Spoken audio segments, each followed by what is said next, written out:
ગાડલા ગામના 50 જેટલા ખેડૂત રેલવે ફાટકથી ત્રાહિમામ પુકારી ગયા છે। આ ખેડૂતોને અવરજવર માટે રેલવે ફાટક ક્રોસ કરવું પડે છે। 24 કલાકમાંથી 12 કલાક બંધ રહેતા ફાટકને કારણે ખેડૂતોને ભારે હાલાકી વેઠવી પડે છે।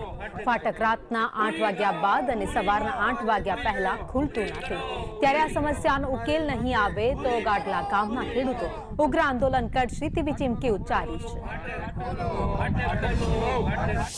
જો તમે નહીં કઈ ફાટક નું અમારું સોલ્યુશન આવે તો અમે ગાંડલા ગામના નાનાથી મોટા બૈરાઓ, છોકરાઓ, ભાઈઓ બધા આંદોલન કરશું।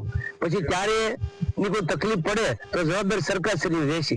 કેટલા ખેડૂતની જમીન ઓછામાં 55 ખેડૂતની છે, 50 થી 55 ખેડૂત। ફાટક 24 કલાકમાં 12 કલાક ખુલ્લું રહેશે, 12 કલાક બંધ રહેશે રાત્રે। અમારે આ ફાટક રાતના દિવસે દરમિયાન બંધ થઈ જાય છે, તો અમારી માંગ એ છે કે અમને 24 કલાક ફાટક કરી દે અને અમારે રાતનો કોઈ પ્રશ્ન ન થાય જવા માટે, બરોબર। અને અમારે કોઈ ભાગીદાર અહીંયા રહેવા કોઈ તૈયાર નથી। અમારો ભાગ મૂકીને ભાગ્યા વ્યા જશે કે ભાઈ રાતે અમારે જવું હોય તો કઈ રીતે જવું। અને સવારમાં 7 વાગે તો પાવર આવે છે, તો આ ફાટક 8 વાગે ખુલે છે, તો અમારે ઘણા પ્રશ્નો એવા છે।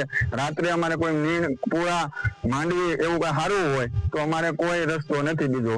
હવે આ દહેમાં 50 થી 55 ખેડૂતની દહ આવેલી છે, તો રેલવેનો એક જ પ્રશ્ન છે કે સવારે 8 થી સાંજે 8 સુધી ખુલ્લું રહેશે અને 8 વાગ્યા પછી બંધ રહેશે।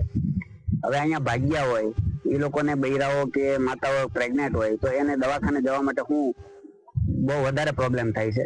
તો સરકારને મારી નમ્ર નિવેદન છે, વિનંતી છે કે સાંજે પણ અમને ખુલ્લું રાખે ફાટક।